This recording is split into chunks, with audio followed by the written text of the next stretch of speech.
تو پھر علماء سے بھی نکل کے طلباء کے ہاتھ میں چلا گیا. طالبان کا کیا مطلب ہے؟ طالب اسٹوڈنٹس. ٹھیک ہے نا, وہ پھر ان کے ہاتھ میں چلا گیا جن میں خلوص بھی تھا, جوش بھی تھا, جذبہ بھی تھا, قربانی بھی تھی, لیکن تھے طلباء. ایک تو یہ کام ہوا ہے, وہاں پہ یہ چیز بنی ہے. ادھر کیا ہوا جی؟ ادھر ہم نے کہا کہ اسلام تھرو پارلیمنٹ آئے گا, لیکن پارلیمنٹ میں آ کے بیٹھ گئے جاگیردار, پارلیمنٹ میں آ کے بیٹھ گئے سرمایہ دار, ان کے اوپر جو ہے نا تسلط قائم کر لیا ہماری فوج کے جرنیلوں نے یا یہ کہ بیوروکریٹس نے, اور ان کی ڈنڈ جو ہے وہ پیچھے ملی ہوئی تھی انگریزوں کے ساتھ, غیروں کے ساتھ, اور وہ نہیں چاہتے تھے کہ ماڈرن اسلامک اسٹیٹ دنیا میں ایسی آ جائے کہ جس کی طرف لوگ لپک پڑیں. تو یہ اس کو گویا کیپ کر دیا گیا, اس کا رستہ روک دیا گیا, اسے آگے بڑھنے نہیں دیا گیا. اس کا وہ پوٹینشیل تھا کہ پوری دنیا کے لیے لائٹ ہاؤس بنتا ہے, اس کو بڑھنے نہیں دیا گیا. اور اسلام کا ایک وہ ماڈل جو آج سے 700 سال پہلے تو قابل عمل ہو سکتا تھا, وہ افغانستان میں آ گیا. وہ جب آ گیا تو اس کے آنے سے بہرحال اس کے اندر بڑی سختی بھی تھی. جو طلباء جب آئے تھے, پہلی دفعہ جب آئے تھے, تو میں وہاں پہ گیا, ملاقاتیں بھی ہوئی. اس وقت ان کی سوچ ایسی تھی, یعنی بڑی جابرانہ, بہت ہی حاکمانہ, ڈکٹیٹرشپ. ان سے بات بھی ہوئی. اندازہ تو ہمیں تھا کہ بھئی امریکہ اسے برداشت نہیں کرے گا, تو اگر یہ آپس میں متحد نہیں ہوں گے تو یہ تاش کے پتہ کی طرف جو ہے وہ اڑا دیے جائیں گے. تو ان سے کی بات یہ کہ آپ یہ شمالی اتحاد کو ساتھ ملائیں, حکمت یار کو ساتھ ملائیں. تو بڑا سادہ سا, بہت سادہ سا جواب تھا کہ دیکھیں امارت اسلامیہ قائم ہو گئی ہے, اب آئیں بیعت کریں, جو بھی بیعت کرے تو بس ہمارے ساتھ ہے, نہیں کرتا تو یعنی مطلب یہ ہے. اگلی بات انہوں نے نہیں کی, جائے باڑ میں, ہمیں اس سے کیا غرض ہے. تو بہت ہی بے نیازی, بڑا استغنا, بڑی بے فکری, تو آگے کی سوچ ہی نہیں تھی. لہٰذا پھر 9/11 ہوا اور وہ کام آگے نہیں بڑھ سکا, ختم کر دیا گیا. اب 1 سال ہو گیا ہے. بڑی عجیب بات ہے, 14 اگست 15 اگست کو انہوں نے بھی کل جو ہے نا وہ منایا اپنا دن 1 سال پورا کرنے کا. اب یہ طالبان دوبارہ آئے ہیں, لیکن یہ کہ اب یہاں امید کی بات ہم کر رہے ہیں. کون سی امید کی بات کر رہے ہیں؟ کہ یہ طالبان شاید اب بدلے ہوئے طالبان ہیں. ابھی ہمارے پاس کوئی اتھینٹک سورس سے کوئی بات نہیں ہے, کچھ علامتیں ہیں جن کی بنیاد پر ہم یہ قیاس کر سکتے ہیں. مطلب اب ان کے اندر وہ سختی نہیں ہے, سیکھا ہے. اس عرصے میں 20 سال جہاد کیا ہے, بہت بڑا عرصہ ہوتا ہے, اور اس میں مخلص عناصر اب ان کے اندر اوپر آئے ہیں اور سمجھدار لوگ آئے ہیں. یہ ایک بدلے ہوئے لوگ ہیں, لیکن ان کے ساتھ بھی اب کیا کیا خدشات جڑے ہوئے ہیں وہ میں آپ کو بتاؤں گا. کیا کیا امیدیں, امید میں ابھی پہلے بتا رہا ہوں کہ اب پہلی امید یہ ہے کہ یہ اب بدلے ہوئے لوگ ہوں گے, اور انہیں اب نئے زمانے کی سمجھ آئی ہوئی ہے. ایک طاقت ہے, ایک قوت ہے, اسلام کا جذبہ بھی رکھتے ہیں, ثابت کیا انہوں نے کہ رکھتے ہیں. صرف سوچ کو ٹھیک کرنے کی ضرورت تھی, تو امید یہ ہے کہ وہ ہو گئی ہوگی. لیکن ایک بات میں آپ کو بتاؤں, طالبان کا جب لفظ آتا ہے تو اس میں کم از کم 4 گروہ شامل ہوتے ہیں. جب ہم طالبان کا لفظ بولتے ہیں تو کس کس کو ہم طالب کہتے ہیں, یہ سمجھ لیں. ایک تو وہ لوگ بھی طالبان ہیں جو بالکل مخلص, جن کا بھی میں نے آپ کو نقشہ پیش کیا, اسلام سے محبت کرنے والے, اسلام پر اپنی ہر شے نچھاور کرنے والے, یہ بھی طالبان ہیں. اور ان کو بھی ہم طالبان کہتے ہیں کہ جو اسمگلر ہیں, جنہوں نے داڑھی رکھی ہوئی ہے, پٹکا باندھا ہوا ہے, گن اٹھائی ہوئی ہے, وہ بھی طالبان ہیں. وہ بھی طالبان ہیں جو بتے لیتے ہیں, وہ بھی طالبان ہیں جو منشیات فروش ہیں, وہ بھی طالبان ہیں جو کسی اور کے ایجنٹ ہیں. یہ سارے اسی ایک لباس کے اندر. ہم جب طالبان کا لفظ بولیں گے, ہمارا میڈیا بولتا ہے, تو اس سب کو طالبان کہتا ہے. وہ TTP والے بھی ہوں, جو ادھر والے ہیں, جو ادھر والے ہیں, یہ سب طالبان ہیں. لیکن جب ہم امید کی بات کرتے ہیں تو وہ ان طالبان سے کرتے ہیں کہ جنہوں نے 20 سال مسلسل اسلام کی خاطر جنگیں لڑی ہیں. اور ان کے بھی اس دور سے ہم ایک اختلاف رکھتے ہیں کہ جس میں وہ سخت گیر تھے, شدت پسند تھے. شدت پسندی بھائی مانا کہ وہ جو بھی ان کا تصور تھا, کسی اور کو ساتھ لے کے چلنے کے لیے تیار نہیں تھے, بس اپنے ہی تصور کے اوپر شدت سے قائم تھے, کسی دوسرے کی, مسلمان کی بھی ماننے کے لیے تیار نہیں تھے. یہ ان کا ایک دور ہے. اب جو ان کو غلبہ ہوا ہے, بظاہر ایسی علامتیں آئی ہیں کہ جن سے لگتا ہے کہ یہ بدلے ہوئے لوگ ہیں, لیکن ان کے لیے خطرات کیا ہیں یا ہمارے خدشات کیا ہیں. پہلی بات یہ ہے کہ نہ امریکہ انہیں کھلا چھوڑ دے گا، کیونکہ جنگ سے اگر قابو نہیں ہوئے تو قابو کرنے کے ایک اور طریقہ بھی ہے، دولت سے قابو کیا جاتا ہے، لالچ سے قابو کیا جاتا ہے، بہت سارے گمراہ کرنے کے بہت سارے طریقے ہیں، شیطان کے جیسے طریقے ہیں، تو امریکہ کے پاس بھی بہت سارے طریقے ہیں۔ میرا خیال یہ ہے کہ چائنا بھی ان کو ڈورے ڈالے گا، اور اس وقت ان دونوں طاقتوں کی کوشش یہ ہوگی کہ انہیں پاکستان کے خلاف استعمال کیا جائے، جس کی علامتیں ظاہر ہونا شروع ہو گئی ہیں۔ یعنی یہ شاید آپ کو نہیں معلوم ہوگا کہ سوات کے علاقے میں واپسی ہو گئی ہے، ٹھیک ہے؟ اچھا، یہ طالبان اور وہ طالبان ہیں، ان میں فرق، یہ جسے ٹی ٹی پی کہتے ہیں، تحریک طالبان پاکستان، یہ یہاں کے لوکلز ہیں، یہ بہت رد عمل کا شکار ہیں، کیونکہ ان کے علاقوں پہ فوج نے حملہ کیا ہے، ان کے بستیاں گرائی ہیں اور ان کو مارا پیٹا ہے، ان کے لوگ مارے ہیں، تو وہ ایک رد عمل کا شکار بھی ہیں۔ ان میں ظاہر ہے پھر ہمارے دشمن ممالک بھی اپنا کھیل کھیلتے ہیں، جب آپ کو غصہ ہو کسی پر اور آپ اس کو ایسی تیسی کرنا چاہتے ہو تو جو اس کا دشمن ہے وہ آپ کو کیوں نہیں فیسیلیٹیٹ کرے گا؟ تو ایسا ہو رہا ہے وہاں پہ، یہ سب کچھ ہو رہا ہے۔ پھر ہماری آپس کی اندر کی گیمیں بھی ہیں، وہ مطلب جو اس وقت سیاسی کام چل رہا ہے تو اس میں کہتے ہیں جی فوج میں بھی سپلٹ ہے، تو ایک گروہ ایک کو سپورٹ کر رہا ہے تو دوسرا دوسرے کو کر رہا ہے، تو وہ جو یہاں پہ رجیم ہے اس کے مخالف جو دھڑا ہے وہ کہتے ہیں کہ ان کو سپورٹ کر رہے ہیں، واللہ عالم بہت ساری کہانیاں چل رہی ہیں، لیکن یہ پاکستان کے سالمیت کے لیے بہت خطرہ پیدا ہو گیا ہے، یہ بات اپنی جگہ پہ حق ہے۔ اچھا، ان طالبان کا ان طالبان سے کیا تعلق ہے یہ بھی سمجھ لیجئے۔ وہ تعلق یہ ہے کہ جب ان طالبان کو زمین پناہ نہیں دے رہی تھی، دنیا میں کوئی ان کا حمایتی نہیں تھا، تو یہ ہمارے فاٹا کے علاقے کے لوگ تھے کہ جنہوں نے اپنے گھر ان کو پناہ گاہ کے لیے دیے۔ ان کی برادریاں ایک ہیں، رشتہ داریاں ہیں، تو انہوں نے پناہیں دی ان کو۔ جب انہیں پناہیں دیں تو اس کے نتیجے میں امریکہ کے کہنے پر ہم نے ان علاقوں میں آپریشن کیا۔ اب وہ یعنی ان کو ہم نے یہ اس مصیبت سے کیوں گزرے کہ انہوں نے انہیں پناہ دی، تو ہم نے ان پر اٹیک کر دیا، پاکستان نے اٹیک کیا۔ اب جب ہم ان سے کہتے ہیں کہ ان کو کنٹرول کرو تو وہ کہتے ہیں کہ جب دنیا میں ہمیں کوئی پناہ نہیں دے رہا تھا اور تم ہمارے بچے بھی پکڑ پکڑ کے امریکہ کو دے رہے تھے تو ان لوگوں نے ہمیں پناہ دی ہے، آج ہم ان کے مقابلے میں تمہارا ساتھ کیسے دیں؟ وہ یہ تو کہتے ہیں کہ ہم تمہارے ہاں کوئی مداخلت نہیں کریں گے، لیکن جب ہم ان سے کہتے ہیں کہ ان کو قابو کرو، یہ تمہارے ساتھی ہیں، تو وہ کہتے ہیں بھائی یہ اس پہ ہم معذور ہیں، ہم کچھ نہیں کر سکتے کیونکہ ان کا ہمارے اوپر بہت بڑا احسان ہے۔ یہ ہے جو ان کا آپس میں ایک کمبینیشن ہے اور ہماری پرابلم بنا ہوا ہے۔ دوسری طرف پاکستان کے حالات اور بہت سے اعتبارات سے بہت دگرگوں ہیں۔ ایک تو وہ پیش رفت نہیں ہو سکے اسلام کی طرف، معاشی طور پر ہم بالکل ہی بیٹھ گئے، کوئی طرح میں بنگلہ دیش کی طرح کچھ ہم نے ترقی کی ہوتی تو پھر بھی ہم کہتے کہ بھئی چلیں کچھ تو فائدہ ہو گیا، دنیا کا بھی کوئی فائدہ نہیں ہوا۔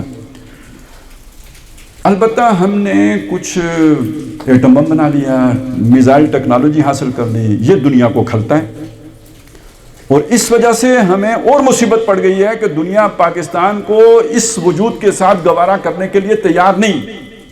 یہ ہمارا ایٹمی پروگرام اور یہ ہماری میزائل ٹیکنالوجی، اور کچھ بھی نہیں ہمارے پاس، لیکن یہ دو چیزیں ایسی ہیں کہ جس کی وجہ سے دنیا ہماری دشمن ہو چکی ہوئی ہے۔ اسلام سے تو ہم منہ موڑ چکے ہیں، اس سے بچت ہو گئی ہے، لیکن یہ کہ یہ والا مسئلہ کھڑا ہو گیا۔ ساتھ ایک مسئلہ اور آ گیا کہ دیکھیں جب بنا تھا تو اللہ کا تو اپنا منصوبہ تھا، عوام کے دلوں میں یہ بات تھی جو اقبال نے پھونکی تھی، لیکن جو قائد اعظم کے ارد گرد لوگ ہو گئے تھے، کیا ان کی بھی سوچ یہ فکر یہی تھی؟ قائد اعظم نے خود کہا تھا کہ میری جیب میں کھوٹے سکے ہیں، اور مودودی صاحب نے یہ بات پہلے کہہ دی تھی کہ کھوٹے سکے ہی آئیں گے، 1940 میں کہہ دیا تھا کہ کھوٹے سکے ہی آئیں گے۔ یہ جو طریقہ آپ نے اختیار کیا ہے، اس طریقے میں کھڑے نہیں آتے، کھوٹے ہی آتے۔ تو جاگیردار تو اس لیے آئے تھے تاکہ ہمارے جاگیروں کا تحفظ ہو، اسلام کے لیے تو نہیں آئے تھے۔ بیوروکریٹوں کا میں آپ کو بتا چکا، جرنلوں کا آپ کو، اور 58 میں مارشل لا لگ گیا تھا، ایوب خان آ گیا تھا، تو بس تسلط تو ہو گیا ان کا۔ یہ انہوں نے اس لیے بنایا، انگریزوں نے کیوں بنایا تھا، کیوں بننے دیا؟ ان کا بھی ایک فائدہ تھا۔ امریکہ کیوں مدد کرتا رہا، اس کا بھی ایک فائدہ تھا۔ وہ فائدہ میں آپ کو بتاؤں، ہندوستان ایک بہت بڑا ملک تھا۔ ہندوستان پہلے انگریز کے آنے سے پہلے بھی سونے کی چڑیا کہلاتا تھا۔ اس کے اندر ایک پارٹی تھی، بڑی جہاندیدہ پارٹی،